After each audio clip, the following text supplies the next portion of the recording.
Combinar uma música com um livro que você já leu é fácil. Agora, combinar uma música com um livro que você nunca leu com base apenas na sinopse do livro já é mais complicado. Então, nesse, que é o 11º vídeo do projeto 12 livros, 12 músicas, eu venho aqui dizer para você se o livro Uma Janela Sombria combina ou não com a música como é que é? Bring Me to Life, né? Quase que um trava-língua pra mim. E se combina em quais aspectos o livro casa com a música, né? Naqueles quesitos que eu sempre coloco de letra da música, timbre ou mensagem transmitida. Mas antes de falar um pouco mais sobre esse livro e sobre a música, deixa eu me apresentar. Oi, eu sou o Mark e bem-vindos a mais um vídeo.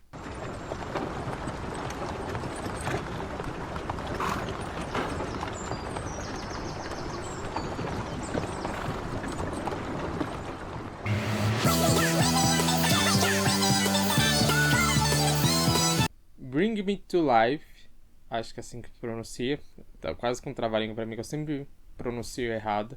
É uma música muito conhecida da banda Evanescence. Se eu não me engano, posso estar muito errado, mas se eu não me engano é do primeiro álbum da banda, o álbum Fallen. Foi lançado em 2003. Isso, 2003, eu era adolescentezinho. E assim, essa música chegou pra mim, eu acho que pra todos os adolescentes.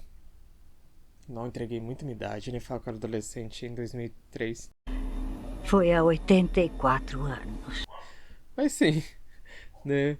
O tio aqui era adolescente em 2003, então era uma época onde a gente não tinha fácil acesso aos clipes de bandas, de qualquer banda que fosse, né?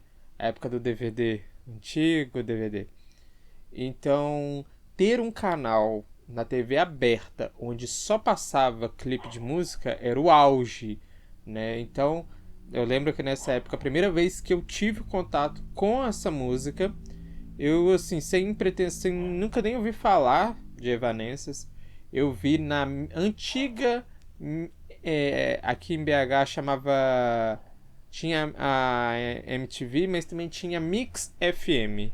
A Mix FM, ela dividia ali o mesmo horário que o canal evangélico. O mesmo horário, não, desculpa. O mesmo canal, né? Que o canal evangélico, só que à noite passava clipes. Então, foi ali que eu tive o primeiro contato. Amei a música. Queria sempre ligar pra rádio, porque era Mix TV, mas era porque tinha um jornal, né? Chamava Mix FM. Então você podia pedir também. Então eu tentava sempre pedir e tal, pra poder tocar o clipe, pra poder assistir de novo. E quando eu li a sinopse desse livro, na verdade, quando eu descobri pessoas divulgando sobre Uma Janela Sombria, eu pensei, parece um pouco ali, pelo que eu me lembro do clipe, parece um pouco ter alguma relação ou não.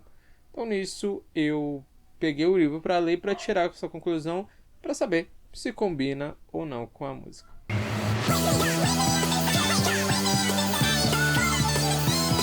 Já esse livro, Uma Janela Sombria, foi lançado no Brasil em 2024 pela editora Alt. Ela foi escrita, né, no caso, pela autora Rachel Gling, acho que assim pronuncia, né? O nome dela tá aqui. E ele tem 424 páginas. E nesse livro a gente tem uma fantasia onde ali nesse contexto mais medieval, por isso que eu estou usando essa roupinha minha aqui mais antiga. E ele explica pra gente como funciona o sistema de magia. O sistema de magia aqui se dá por cartas. Como se fosse um baralho de... Eu assimilei para mais fácil, para mim entender melhor, para mim parece índio, né?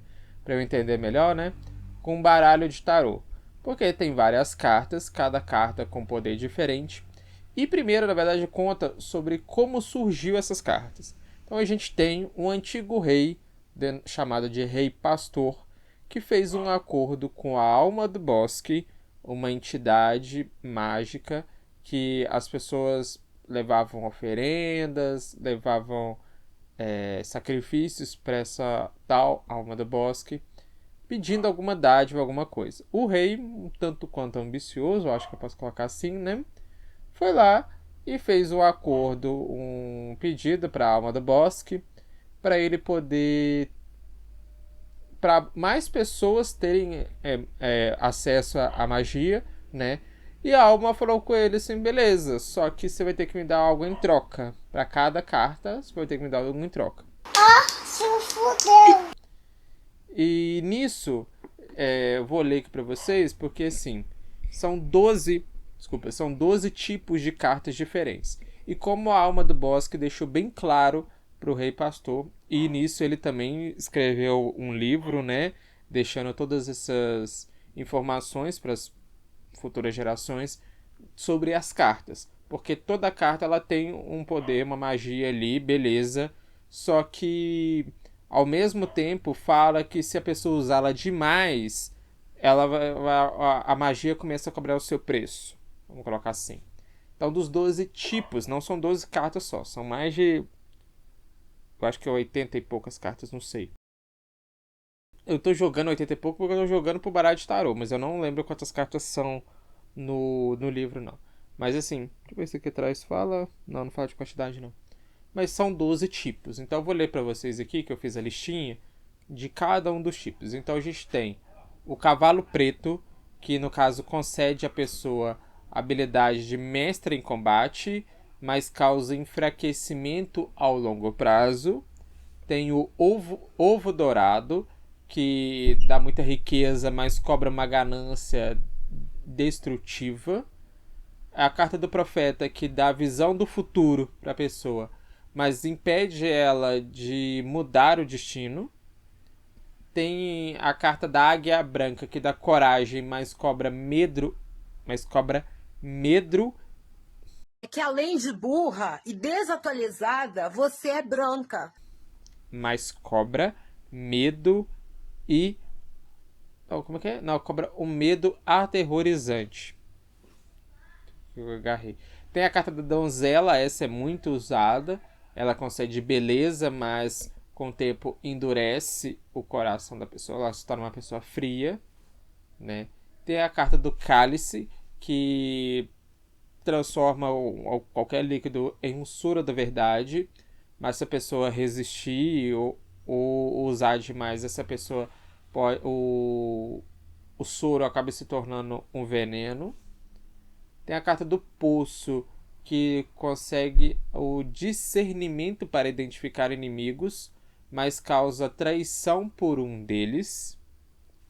Tem o portão de ferro, que eu só vi essa descrição, serenidade plena, mas rouba anos de vida, né? Essa também é uma outra carta muito usada, da foice, que você controla outras pessoas, mas causa uma dor física insuportável. Tem essa também é muito usada, a carta do espelho.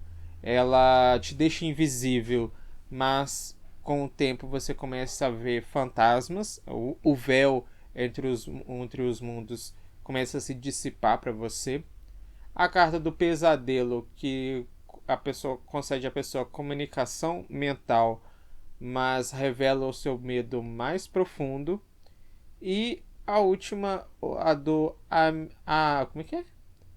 Amieiros Gêmeos, que é uma carta de uma conexão com a alma do bosque, mas causa perda de noção do pé. Não me pergunta o que é isso, porque a carta é a única carta que está sumida. Meu, sumiu! Então, antes de falar sobre por que ela está sumida, deixa eu falar mais um pouquinho para vocês sobre a alma do bosque.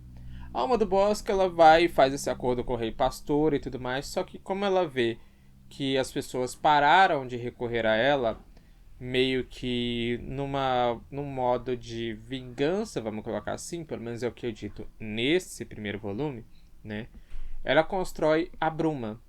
A bruma, ela fica ali por um bom tempo na floresta, mas ao decorrer do tempo ela vai se espalhando e ela causa uma infecção. É dito que ela causa uma infecção, uma febre muito forte de dias na pessoa que é afetada por ela.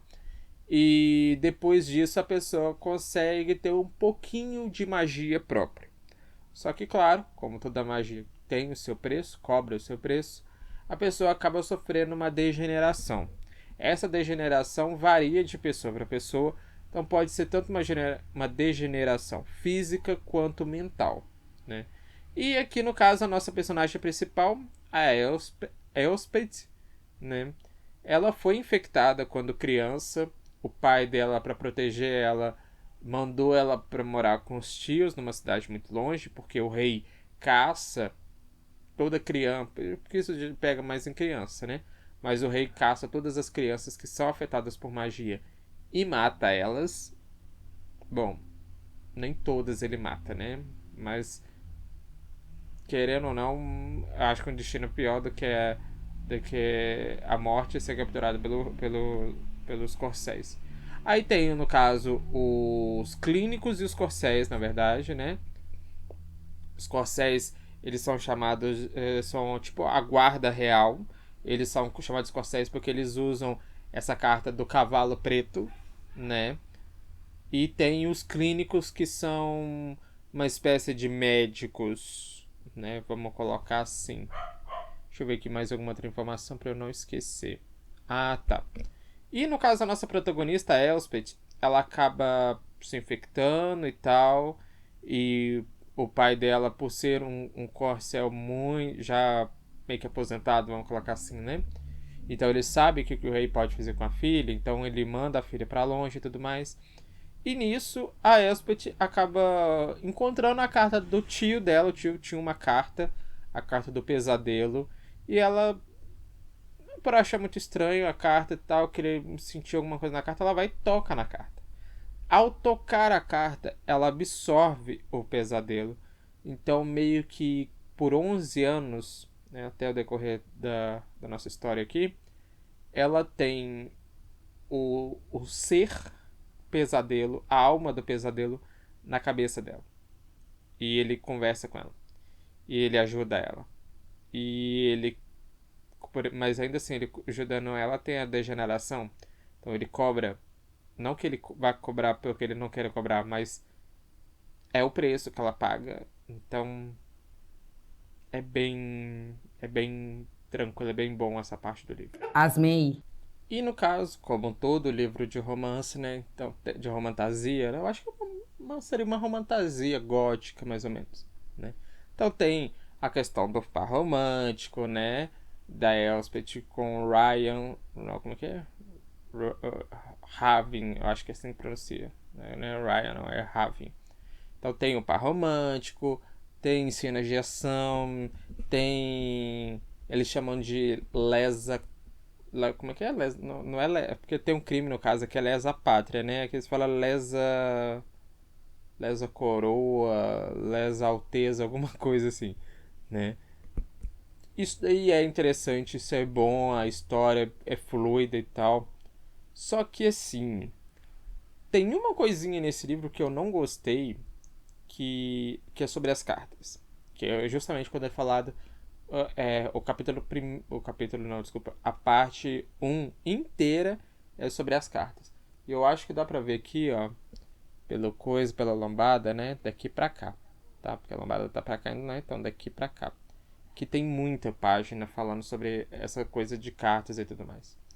Eu não gostei, eu tive um pouco de dificuldade com essa questão das cartas, porque assim, eu entendi a parte que fala que sobre você usar as cartas demais e ter a degeneração ali e tal.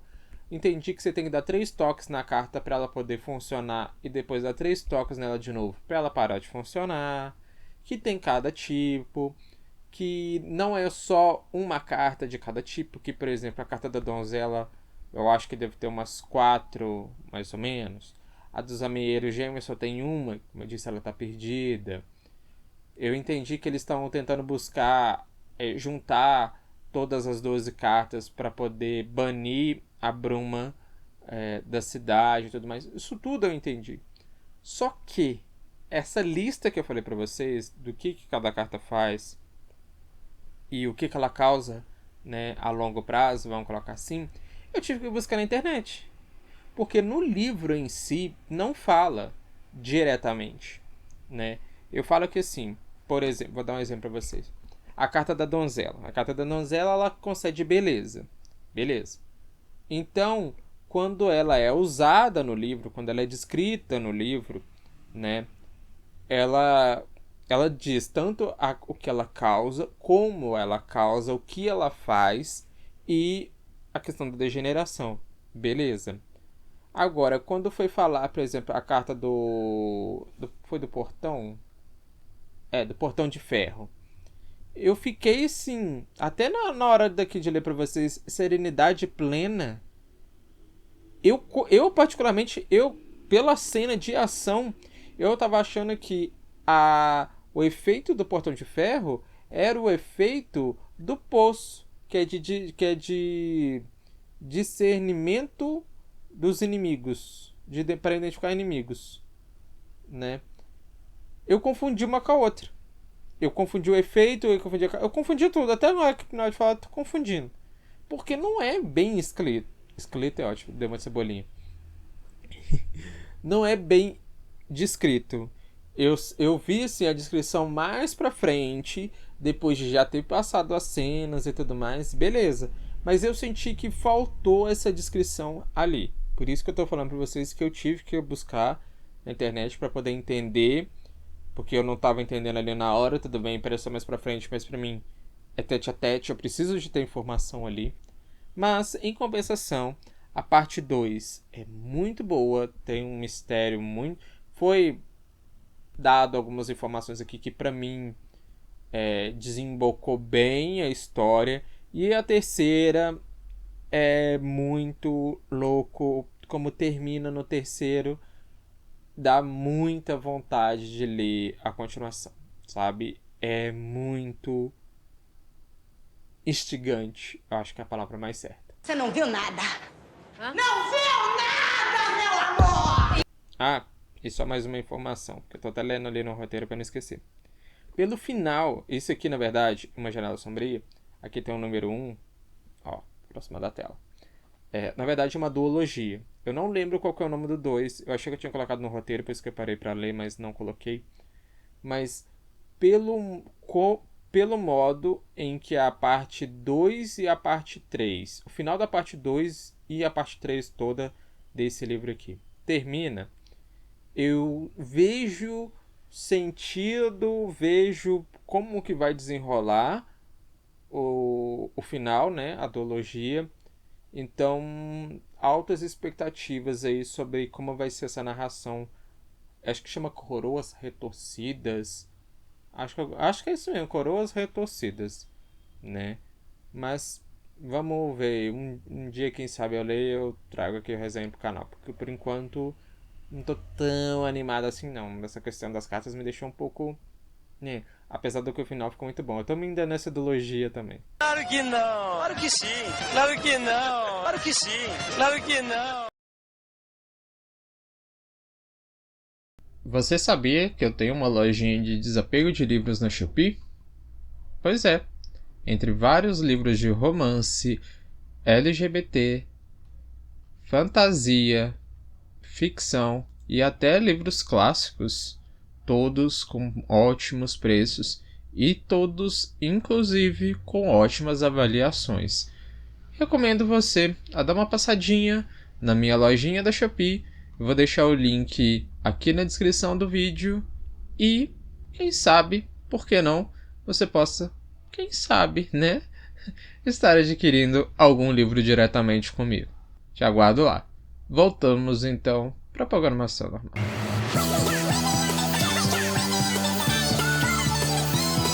E agora, para eu responder aquela velha pergunta que eu sempre falo aqui no projeto, vou relevar para vocês aqueles 3 critérios que eu selecionei, que eu criei na verdade, para poder ver se caso ou não, se combina ou não o livro com a música, certo? Então, a gente tem que ver se há relação do livro com a música pela letra da música, a mensagem transmitida e a vibe / o timbre da música. Então, eu digo para vocês, relacionando Uma Janela Sombria com Bring, Bring Me to Life, né? Como eu disse, um trabalhinho pra mim. Eu posso afirmar pra vocês que o livro casa nos 3 tópicos, sabe? Nas 3 coisas. Primeiro, se a gente for pegar aqui pela letra da música. A letra da música, né, combina mais com uma coisa do pesadelo. Porque o pesadelo, como eu disse, ele fala na mente da Elspeth. E a Elspeth fala com ele, eles têm uma interação ali e tal. E pela letra da música, vou até pegar um trecho aqui, ó. Que ela fala sobre ele conseguir olhar através dos olhos dela. E que ele conduz ela a um lugar frio. É mais ou menos isso o que acontece ali da interação do pesadelo com a Elspeth. Porque ele é é dito, né, no caso, que ele é um ser do mal, mais ou menos. Não quero dar spoiler, né? Mas ele tem essa coisa de ver através dos olhos dela, ela vê através dos olhos dele também, mas ela não entende o que está acontecendo, né? Muito por conta da degeneração. Então, tem a ver, sim, para quem lê o livro vai entender, sim, essa ligação com a letra da música. Com a mensagem transmitida, para mim, né, o que eu coloquei aqui é muito sobre pedir ajuda e ao mesmo tempo com medo de que essa ajuda vai cobrar. É mais, para mim, a mensagem transmitida é mais ou menos isso. E querendo ou não, casa com isso, porque toda vez que a Elspeth pede ajuda pro pesadelo, por alguma emboscada que ela tá passando e tal ali, ele fala pra ela, olha, vai acontecer alguma coisa. Ele sempre deixa um alerta ali pra ela e tal. Apesar dela não reparar muito, dela estar no momento de aflição, dela estar no momento de coisa, ele deixou os alertas pra ela. Então o que acontece no final, ela nem culpa ele, sabe? Sim, ela fica um pouco puta e tal assim, né? Não com ele, mas por conta de ter que pedir a ajuda dele novamente por conta das pessoas que estão fazendo aquilo com ela. Mas ela aceita o que vai acontecer. Ela fala, eu não tinha outra opção, não tinha outro caminho, né? Então, casa bem sim. E com... Deixa eu só descer aqui o scroll do mouse para poder falar direitinho para vocês. E com a vibe, né? Mais o timbre da música, casa justamente por Bring Me to Life ser uma música de rock, mas com tema gótico. Esse livro ele tem ambientação gótica. Como eu disse, né, para mim é um dark romance, né, que tem toda essa ambientação sombria de uma alma, tem crianças sendo perseguidas e mortas aqui, né, uma alma até com raiva de alguém que tá matando essas crianças também, joguei no ar. Então casa bem assim, essas coisas. Eu até coloquei aqui, ó, uma informação que a Elspeth, no caso, né, ela é a garota que passou pela bruma, que tá com a alma do pesadelo, da carta do pesadelo na mente e tudo mais. E o Raven, né, eu tô falando, não sei porque eu tô falando Raven, mas pra mim tá Raven. Eu li Raven, vou ler Raven. Ele é sobrinho do rei. Ele possui magia, mas a magia dele é de que as cartas não afetam ele. Na verdade, só 2 cartas que ele consegue usar, que é a da invisibilidade e a do pesadelo, que é de entrar na mente das pessoas. As outras, a caça da foice, por exemplo, que é de controlar, o pessoal nem consegue usar nele. Os filhos do príncipe, né? Os filhos do rei e os príncipes tem essa carta da foice, eles nem pestanejam em usar nele porque sabem que não funciona.